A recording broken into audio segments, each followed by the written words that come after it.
Hello, everyone. I'm Dr. Jerry Rivera Wilson. I'm the Director of Continuing Education at the University of Albany School of Education, and welcome to edTrends. Today, we are going to be talking about getting students registered to vote. And we are happy to have a guest with us from the Civics Center, who's going to share some important information that you'll find valuable as you think about getting students involved at the high school level. Also, edTrends, and also on the Remote Education Resource Center, we are highlighting the Civic Center this week as our resource of the week. They have wonderful resources that would be extremely valuable to parents, teachers, and schools. So please visit their website for more information. To do a greeting from the School of Education at the University of Albany, Dr. Ginny Goatley, Dean of the School of Education. Ginny. Good afternoon, everyone. I'm Ginny Goatley. I'm Dean of the University of Albany School of Education. We are so pleased that you could join us today. This is a session of the University of Albany Academy for the Advancement of Teaching Leadership in Schools, known as ATLAS, and this is an edTrends session. This session is of particular importance as we draw ever closer to the presidential election. We are delighted to partner with our own Dr. Brett Levy and the Civics Center for the conversation today. Dr. Levy is an associate professor in educational theory and practice. That's one of the departments in the School of Education, and his expertise is in civics education. He recently led a conference on how educators can cultivate civic-minded classrooms and show students the importance of connections to their communities, both large and small. He also works with educators on how to facilitate productive political discussions among students from diverse political backgrounds. And special thanks to the Civics Center working to make voter registration available to students in high schools across the country through sharing ways to organize registration events in your own schools. The School of Education values the inclusion of all voices, and this work is critical to sustaining a democratic society and ensuring student voices are heard.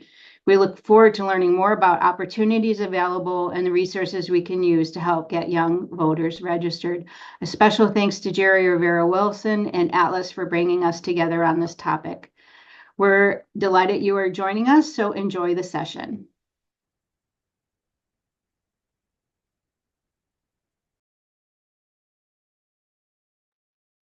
Thank you, Jenny. And now I would like to introduce you to Dr. Brett Levy, who is very much responsible for today's session, and with Charlotte Nichols. And I'm going to introduce Dr. Brett Levy. He is an associate professor in the Department of Educational Theory and Practice. He's heavily involved in civic engagement work and research. And he also has a podcast, and recently, given his work, in particular the area of social studies, education, and civic engagement, he was just received and named the Outstanding College Educator Award for New York State Council of Social Studies in 2023, and he was in 2024 received the Andrew Carnegie Fellow. So congratulations, Brett, on those wonderful awards.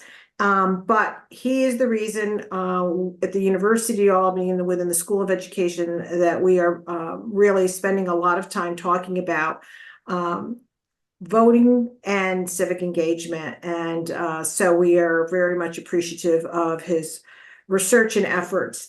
So I'll turn it over to Brett Levy, who will introduce you to Charlotte Nichols. Hi, everybody. Thank you for that introduction. Ginny, Jerry, thank you so much for facilitating this and for making this event happen. I don't want to take up a ton of time here because the main event here is Charlotte Nichols from the Civics Center. And really, I want you all to learn as much as you can from this presentation. I'll just, by way of introduction of this workshop, just say that adolescence is a crucial time to support civic and political engagement. And really, that's why I wanted this to happen this fall. And that's really the reason behind my research. we really, if people, we know from research done by Marcus Pryor at Princeton University that levels of political interest largely stay stable during adulthood. And if we can get young people to be interested in political issues, during late adolescence, then that interest, according to averages, panel studies done over 40 years, that it stays stable. So if we as educators can use that time of late adolescence, high school, and like starting in middle school to get people interested in political issues, then we've made a big contribution to supporting political engagement and democratic engagement and participation. So I think that this workshop, the kinds of things Charlotte's talking about, getting students registered, getting people to start towards that participatory attitude and experience is a way to get them towards that interest during this time of late adolescence. And here in New York State, they can get pre-registered before they're 18. So I'm going to hand the mic over to Charlotte. And I hope you take this in, whatever all the things that she has to teach you, and that you're able to take what you learned today and use it in your classrooms. So thank you all so much for being here.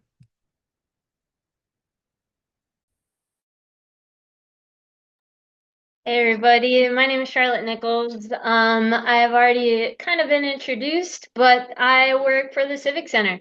We are a nonpartisan, nonprofit organization that is completely focused on bringing voter registration to high schools. And we have a specific method that we found has worked really well, and that is through student-led voter registration drives. So I'm going to talk about that a bit today. Before I go any further, actually, I'm just going to skip ahead for time's sake. I'm going to do basically two big parts. One is I'm going to give you a state of voter registration nationally and in New York for young people. And then I'm going to take you through some best practices for bringing this into your own school. That said, I'm going to ask you to participate a little bit. So I'm going to ask you questions and I'm going to have you guess in the chat. So everybody find the chat. All right, here's my first question for you. How many states were decided by less than 1% in the 2020 presidential election? Give me a number. How many states? Now, this, of course, isn't exactly registration, but it helps us start thinking through why it matters so much to get young people into the system, right? So give me your guesses in the chat. I got a private one that said 3. We got a 4, 5. All right. 5. Okay. Those of you who said 3, you were correct, but those of you who said 5, I'll give you an honorable mention, okay? So we do have 3 states that were decided by less than 1%. All right, my next question for you is what percentage of registered youth turned out to vote in 2020? So of the young people who were registered to vote, what percent of them turned out to vote? So we got A, below 25%, B, 25 to 50, C, 50 to 75, and D, above 75%. Give me your guesses. And this is like a typical teacher move right now where you got to think about the question because it's a little bit tricky. All right, I'm going to take you through the answer, but I'm going to show you something that's not the direct answer right away, okay? So the first thing I want to just like lay out there is that young people register to vote at significantly lower rates than older counterparts, okay? Like year after year after year, it is much, much, much, much lower, and that's super consistent. Now, another thing I want to lay out right away is that one of the most frustrating things about researching voter registration is that nobody who researches it defines the age range the same. So sometimes I'll see like just straight up 18-year-olds. Sometimes the range will be 18 to 25. Sometimes it's 18 to 34. And so youth is defined in a lot of different ways. Today, when I can, I'm going to focus on 18 and 19-year-olds, but sometimes we're going to talk about pre-registration, and I just want you to know the chaos that exists when we try to label youth voters. Now, this isn't actually the answer to the question, right? I asked you how many people who are actually registered voted. And when we look at those numbers, what we see is very consistently that when young people register to vote, they actually vote. Now, we don't have clear information as to why that is, okay? We don't know if it's that young people were so motivated to vote that they jumped through the process to get registered, or if, hey, now that that logistical registration is out of the way, might as well vote. We're not 100% sure. It's likely a little bit of both, but either way, as educators, you are perfectly positioned to deal with both sides of this, right? You're perfectly positioned to help young people see how the things they care about show up on a ballot, and you're perfectly positioned to help them jump through the hoops of getting into the system. All right. Here's my next question. In the chat real quick. Why do you think youth registration is so low? Like, what's your guess? Do you think it's because the system is hard? Do you think it's because, sorry, I lost my train of thought there, and I'm usually very good at presenting. But do you think I hear apathy a lot. I hear things like, oh, I just don't really understand like how to vote. I don't know where to go. What do you think is stopping young people from registering to vote? Oh, wait, 30 seconds. I'm also very bad at pausing and giving people time to talk when it's a Zoom because I'm just like, it's quiet. All right. Don't know how. Great answer. Not interested in politics, distractions. All right. Any other thoughts in the chat? Just go ahead and keep talking. I'll loop back to this throughout the presentation a few times, but I definitely want you to be making some guesses here and thinking through what assumptions are guiding the way you approach this in your classrooms. All right. So, in how many states across the United States are you able to pre-register before you turn 18? So what I'm asking is, how many states can you get into the system before you're actually able to vote at the age of 18? Put a number in the chat, make a guess. Where can you register or pre-register before you're 18? All right, I got a 6. 15. Oh, wait, a couple more seconds because this one's a fun reveal. Other guesses? All right, all right. The answer is 49. Okay, so in basic, and even Idaho is kind of tricky because they got some weird laws, but in basically every state, you can get into the system before you're actually 18. All right. North Dakota is blocked out because they don't require voter registration, and only like 2 cities in North Dakota choose to have it. But everywhere, for the most part, you can get into the system before you're actually able to vote. Now, once we break that down a little bit more, though, it gets kind of messy, right? So when we check out Texas, it's like you have to be 17 in 10 months. There are other states where it's like the next primary or general election. There's some that's like as soon as you're 16, you can pre-register to vote, and that sets you up in the system ready to go, okay? So there's a ton of variation between states, but in all of them, virtually all of them, you can get into the system before you're actually 18.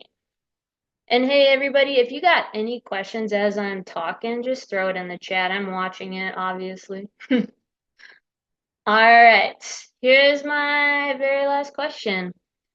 How do you think New York's doing when it comes to youth voter registration? And I'm going to be specific for you. What percentage of 18-year-olds do you think is registered to vote in New York? What percent of 18-year-olds do you think is registered to vote in New York? Okay, Oliver. That was very close to the right answer. Oh man, I'm giving away the guessing though. Okay, I'll just move on. All right, so in New York, we're looking at about 44.6% of 18-year-olds are registered to vote, though I will say this was like 3 weeks ago, so maybe it's higher. I don't know. However, when we look at pre-registration, which is going to be 16 and 17-year-olds, we're looking at around 20%. All right. Now, 16 and 17-year-olds can vote in New York. However, I do like to show this number because it helps you think about if you were to run a registration drive in your schools and you're thinking, well, not many kids are 18 at this point in the year. It doesn't matter because in New York, you can pre-register at 16, so you can still get all sorts of students into the system and your drives can feel highly successful, all right? So I'm going to pause on this slide for a second because a lot of times people want to try to find their counties and figure out how their county is doing. If you are able to find your county, drop it into the chat and tell us how your crew is doing. And while you do that, I'm going to put a link into the chat. I'm going to throw a few links into the chat today, and I'm going to email them all out after the fact, so don't worry too much about it. But if you want a more in-depth breakdown about the numbers in New York, we just published this a few weeks ago. So that'll go into a little more depth with numbers in New York. All right. All right. Look at y'all hanging out in the 50 range. I love it. All right, I'm going to go ahead and move on if that feels okay. All right. So I want to hear from you real quick, and this will just help me make sure I'm doing useful advice. But historically, what has voter registration efforts looked like in your school? Now, if you're like, I don't know, that's a fine answer, okay? Like if you have no idea if registration is happening in your high school, that's good data, right? That's things we can work with and think about. But when you think about your own personal context in school, what has voter registration looked like? I'm going to force myself to wait a minute here because I know you might actually want to like type for a second, and I'm very bad at waiting. Okay, we got tabling. I had a private message. I didn't know you could private message me on here. Okay, a private message that also said tabling. All right.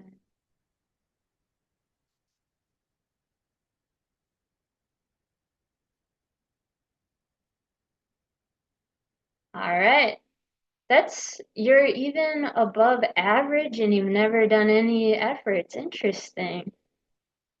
That means that if you do some registration at your school, like that number can just keep popping up, right? All right. If you're still typing, keep typing. I'm going to be watching this chat and it'll help me make sure I'm meeting your needs. All right. But I'm going to go ahead and move on just for time's sake. So what we're going to get into for the rest of this presentation is I'm going to talk you through what we have found to be best practices when it comes to bringing voter registration to high schools. And the short summary is let your students take the lead on this, okay? What we really advocate for are student-led voter registration drives. Now, when I talk about voter registration drives, I want you to kind of like disrupt this image of like tabling because a drive can look so many different ways. And if you give students the opportunity and tell them like, blow that idea up, how else could you get people registered? They're going to have some real creative ideas for that. Sometimes they want to go into classrooms and do it, right? Sometimes they want to work with counselors. There's so many ways to run a drive. But what we see works the best is when students are the ones leading that. All right. So I'm sorry, I forgot I had this slide. I mostly just said this, but what I will add now is that students need help, right? registration is confusing. It's hard to navigate the administrative process of a school to get all the logistics figured out. So yes, we want students to take the lead, but they absolutely need your help if they're going to do it successfully. And so I'm going to talk you through how to support a student-led drive.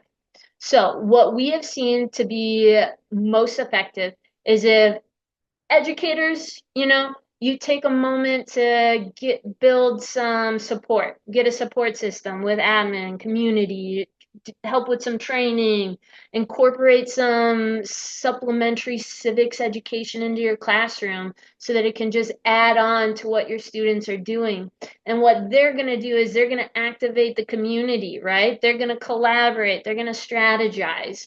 And you're going to just be there to support as they use their creativity and brilliance to think about ways to engage their own peers. All right.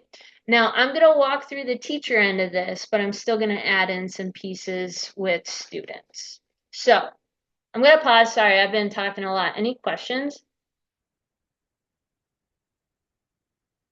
I say that like you can just like type that fast. So put your questions in the chat if you got them. I'll stop when I see them. All right. So you want to help a student run a drive in your school. The first step for you is going to be to make sure you know the rules and the laws and understand the process, right? And so what I just dropped into the chat is a toolkit. It's free. It will give you a bunch of this information that I'm about to go through. But then you can walk away and have that and use it as you need. All right. Closest to election day, one can register. I'm actually going to show you a calendar because there's a couple weird things to think about. So hold on to that question for about 2 minutes. All right. What I'm going to do right now is I'm going to talk you through the laws in New York that you probably want to know if you're going to help out with a drive. All right. So the first thing is, what are the requirements in order to actually register to vote, right? Now, I'm showing you pre-registration requirements for New York on this slide, but the first thing, and this is true in every state, is you have to be a U.S. citizen. The second thing for New York, to pre-register, you have to be 16. So New York has a real wide amount of time. That was a weird way to say that. But starting at 16, people can pre-register. Now, what pre-registration looks like is that you do the whole system, you get into the system, and the second they turn 18, it flips over and they can vote. All right, so they just get it out of the way when they're younger. You have to be a resident of New York for 30 days prior to the next election, and you can't currently be incarcerated for a felony conviction or declared incompetent by a court. Now, I highlighted that word currently, okay? If you are not incarcerated, your history with the legal system doesn't matter, okay, in New York. All right, I'm going to keep going if I don't see any questions, but if you're typing something, keep going.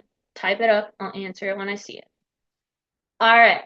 Now, the next thing I want to be really clear about, because this has changed recently, all right? Over the last few years, New York has been making some real efforts to get more people involved in their electoral systems. They've been making it easier and easier and easier to register. So one of the things that they've done is you do not need to have an ID to register, and you can even register online without an ID, okay? Now, that said, there's going to be some things down the way. You're going to have to show it when you vote, and even then, it doesn't actually have to be an ID. There's a whole list of things you can pick between. But I want you to know that IDs are not a barrier in New York. That said, you can pretty much always assume that if somebody has a driver's license or knows the last 4 digits of their social security, and this is true for basically any state, you can usually get into the system. This is true for New York. So in New York, they have kind of a list of preferred IDs. Like if you have this, it's going to be the easiest for everybody. Use it. And then they have a bunch of other stuff that's like, okay, some people don't have it. That's fine. This is what else you can use.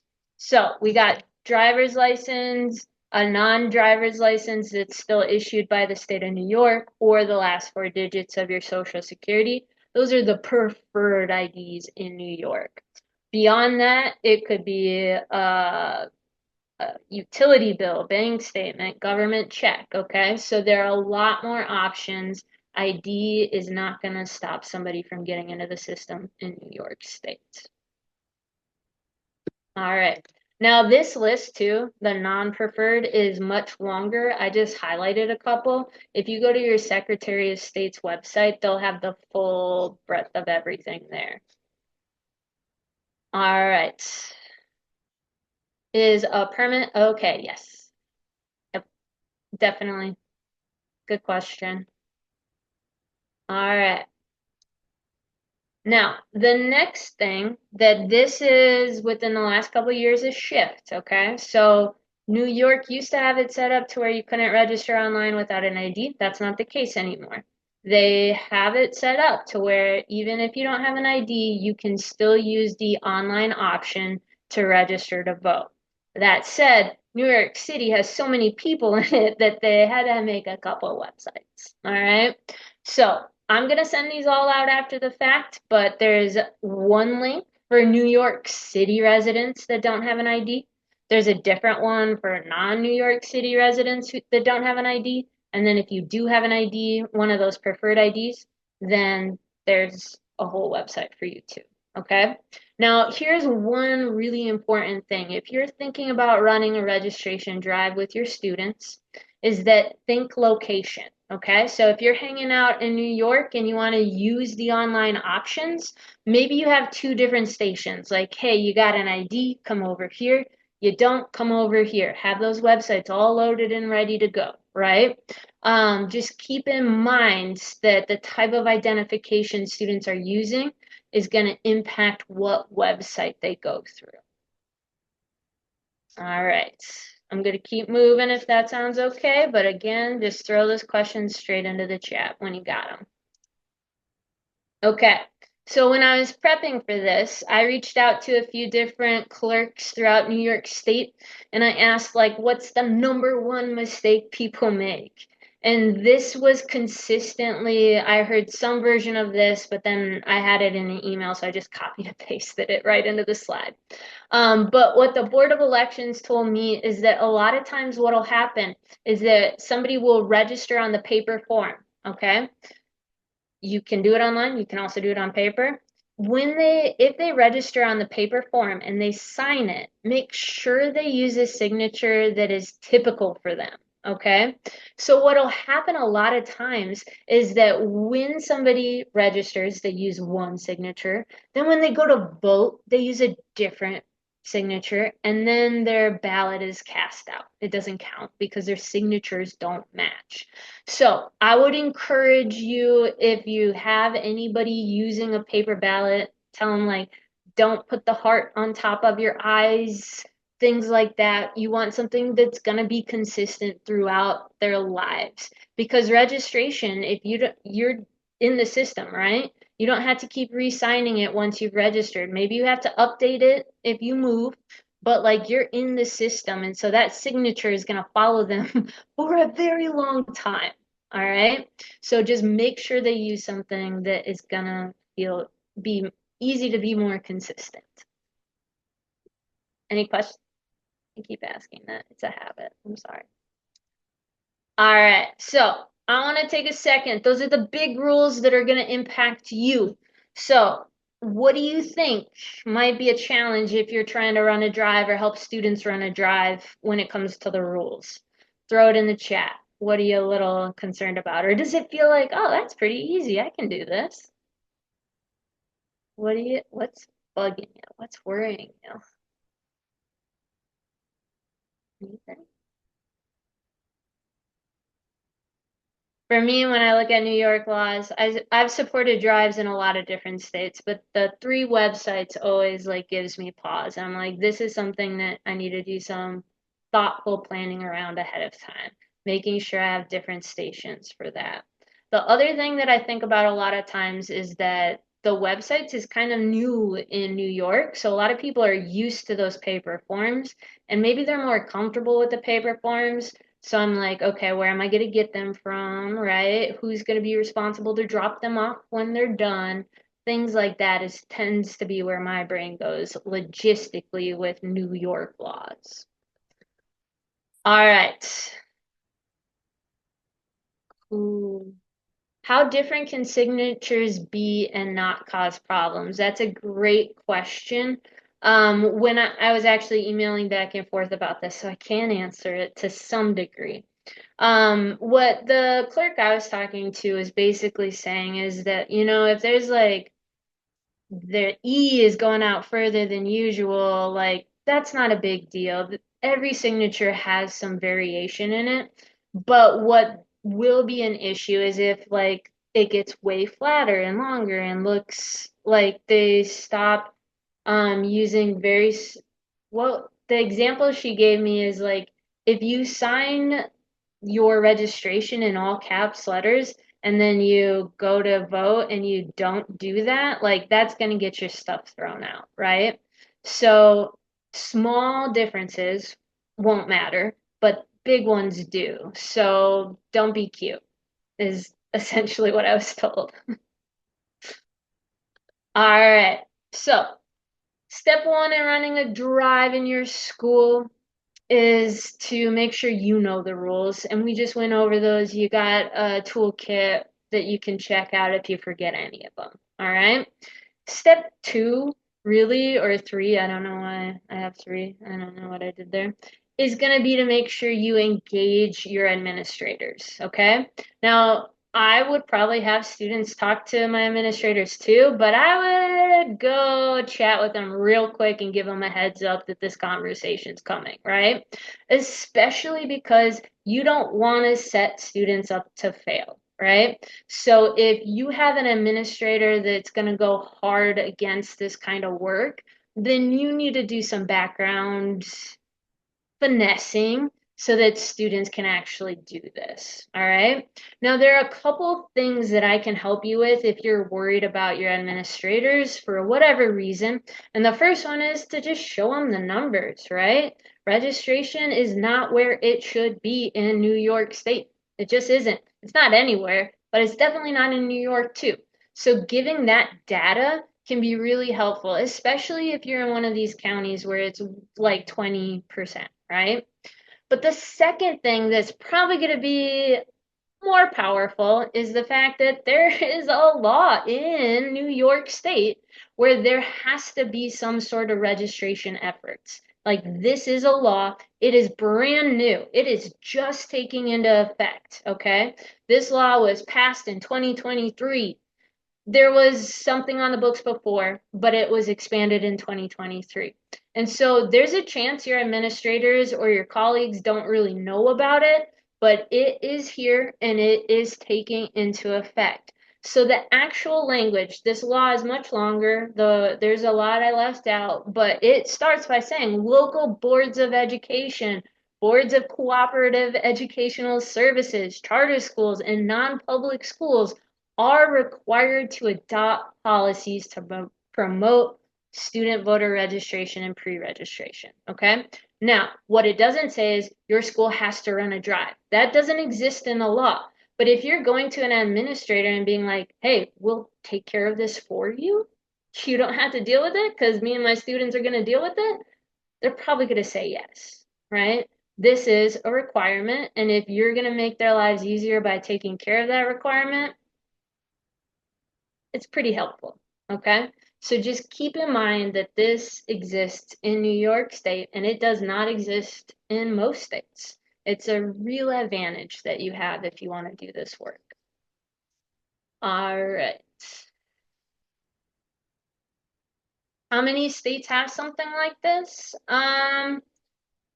Last I counted, I think, so it's very different state by state that does have it, but it's less than half the states. I think it's in the 20 range. That's not an exact number, but like New York has it, it doesn't matter the type of school you're in, right? When you look at other states, it might be public schools, or like in Ohio, it's like you just have to have the forms available, right? New York takes this much further than a lot of states does, and so that's just quite an advantage.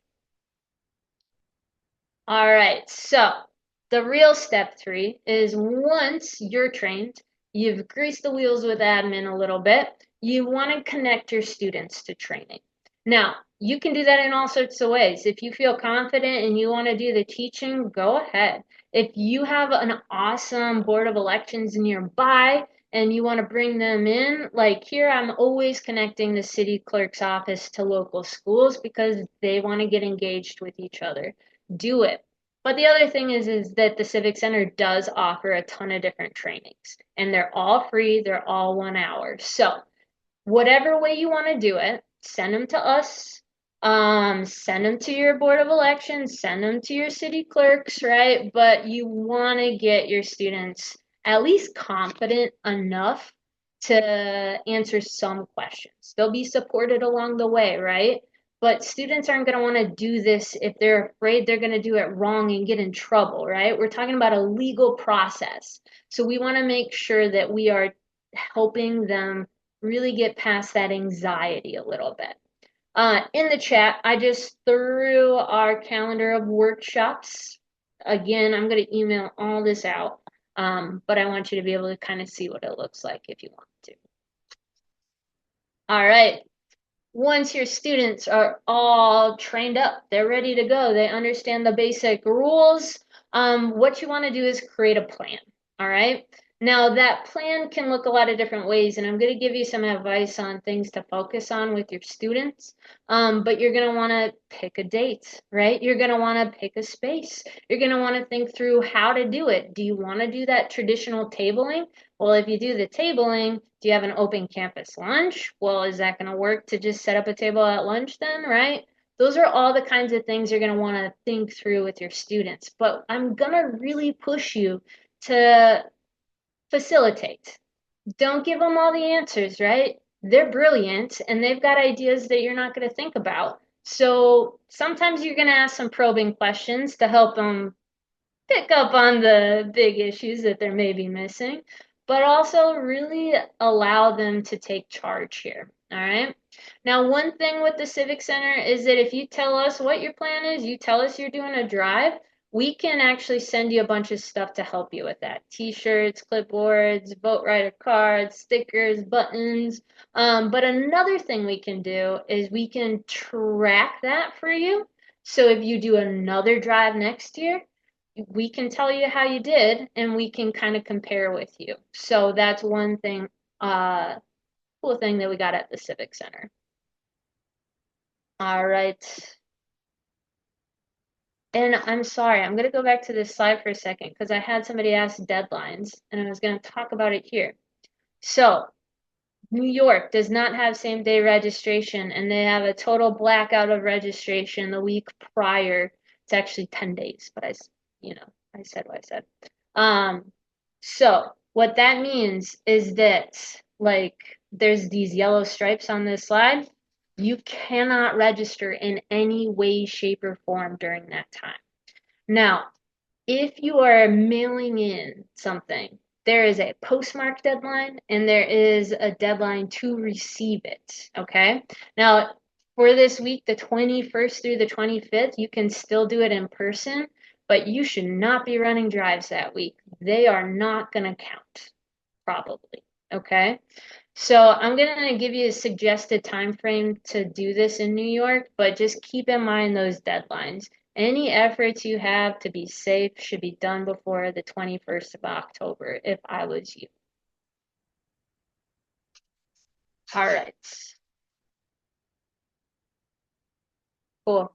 So a couple things to remember when you're facilitating the planning, all right? Your students are brilliant and they have expertise. You have expertise that they don't have. They have expertise that you don't have. They know what issues young people care about. You're around them a lot, so you have an idea, but they know, right? They know the best communication platforms and the best ways to reach out to their peers. They are experts on it. They are experts at identifying what's confusing, right?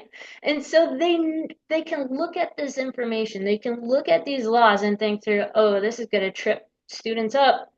We got to make sure we're talking about it, right? And so give them the space to do that. One example that I talk about a lot when I talk about voter registration is I was helping a local high school out with this. And I was like, yeah, are you going to post on social media? And they're like, oh, we already have a plan. And they're like, the swim team at West High School has the most followers in the school. And this student has a friend that's on the swim team who agreed to repost our post. And so they had already looked up who has followers. They had already interacted with people on those teams, on those Instagram pages, and got it set up to where they would reshare. And on the day of the drive, so many students said that they knew what ID to bring, specifically because of the swim team's post, right? That's something I would have never thought of. Like, that's just so far outside of the way I think about these things. But they did because they understand each other in a way that we just can't. All right.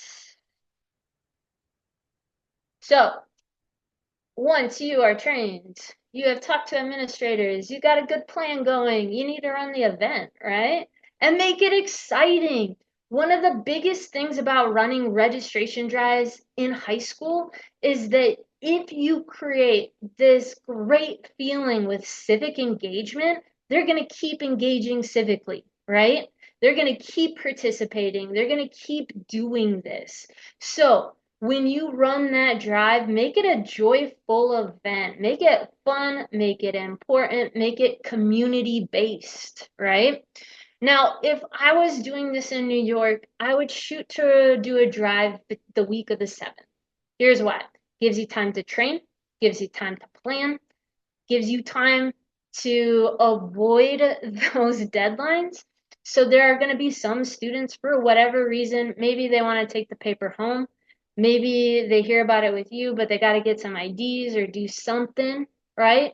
And so if you have that week buffer before all the deadlines, then that can get even more students registered that might not otherwise do it. So that would be my recommendation. I always try to leave a week between my drives and the cutoff dates so that we have a little bit of extra time in case any students just couldn't register that day for whatever reason. Now, another thing that you could think about is if you're going to do tabling during lunch, maybe do a couple days, right? Some students are going to be gone one day, or maybe they have to go take a test or something like that. And so they're just left out of the process. It's 1 hour for like 2-3 days, then there's a chance more students could be engaged. We want as many people in the system as we can get into the system, so our government represents them. All right, the last thing that I'm going to say here is that count your registrations. It will help you figure out if your plan was good, if you're going to do this again, right? And we can track that for you. We can keep track of those numbers for you so that the next time you know what you hit, you know what went well, and you can make adjustments. Take photos, take videos. Again, make this fun and joyful. Let your students take care of that too, because they're very good at taking selfies and making things look good. And from there, I'll go ahead and move on. Any questions at this point? Charlotte, how do you recommend finding the students that are going to lead this? Like, what are your top recommendations for that? There are a lot of different ways that you could go about that, and it kind of depends on context. But we tend to see that if there's a student senate or student government, kids that are involved in that are generally more interested in doing this kind of stuff. But what I would like to do is I would talk to students in my own classes, right? Students who maybe don't see themselves in those kinds of clubs, but care about issues. This is an easy way for somebody who has like a passion about any issue to start engaging with that issue. It's like the first kind of step there.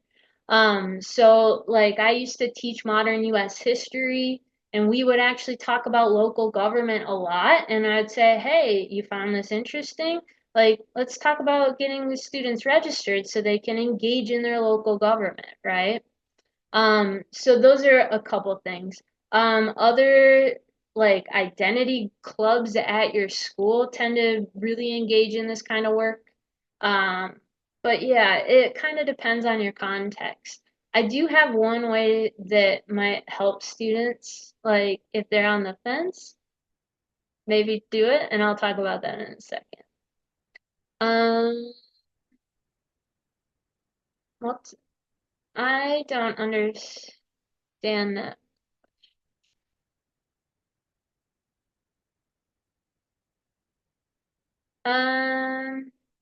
Let me come back to that question.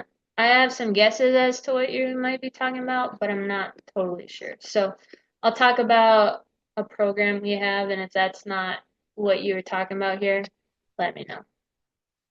All right. So I purposely left time at the end so that we could chat about specific contexts if needed. But one thing that I want to talk to you about that the Civic Center offers is that if students make a plan, give us their plan, and then tell us how it went, we'll actually give them gift cards. Now, to be clear, we are not going to give a gift card for running the drive because in a bunch of states that's not okay. What we would be giving the gift card for is telling us about it, okay?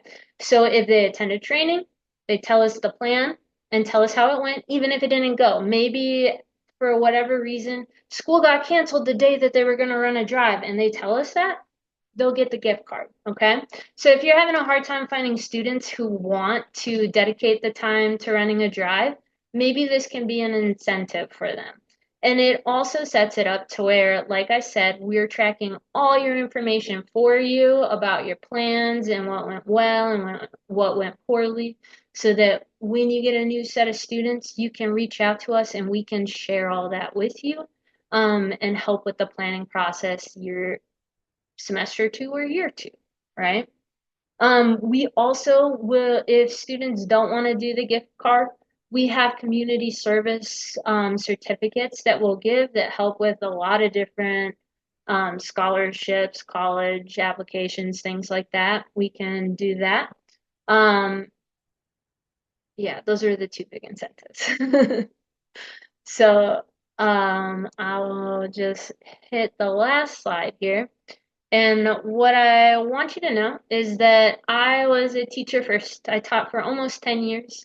I was a department chair. I taught a bunch of different things as we do in the social studies world. And so one of the things that I offer are just like 15-minute drop-in sessions when it works with your preps, your lunch, your school, whatever. You go to our website and you can sign up for it whenever works in your schedule. My whole calendar is set up with this website to where, like, if I have a meeting, it's not an option. If it's there, I can be there. And we can talk about whatever you want to talk about, whether it's like, you mentioned this gift card program. Can you clarify a few things? Sign up with me. I'll work with you. If you want some lesson plans, I got a bunch written up. I can give them to you, right? So my email's on here, but also feel free to schedule a one-on-one session with me whenever works within your day. That is always available to you. All right. And with that, I did it almost perfect. I was shooting for 5 extra minutes, but it is 8 extra minutes. So, are there any questions, thoughts, anything else? Now I'm gonna stop sharing my screen here.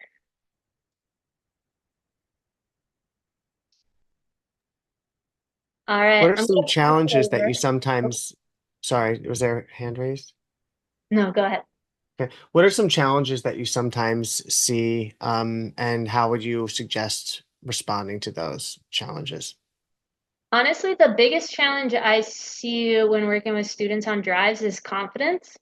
Is that a lot of times young people see this big government thing and they don't see themselves as being educated enough or don't feel like they have enough power to engage in it. And so from my experience, a lot of what I have to do is like build students up, right? Show them like, no, you do know the rules. You can do this. You're brilliant. Your social media campaign is amazing, right? And so that confidence barrier is a big one.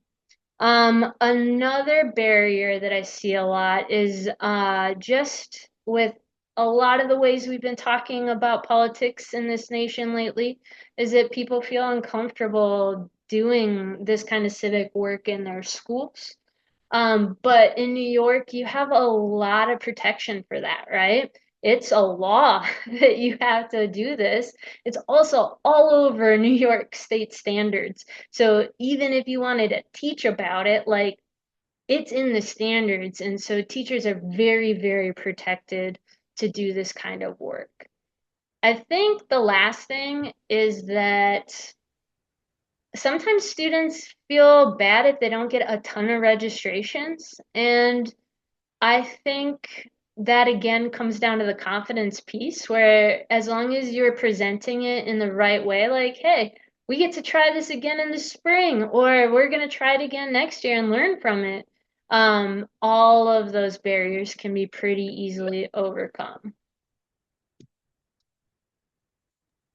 Thank you. Yeah. All right, I'm going to pass it over so y'all can figure out how to get your credits.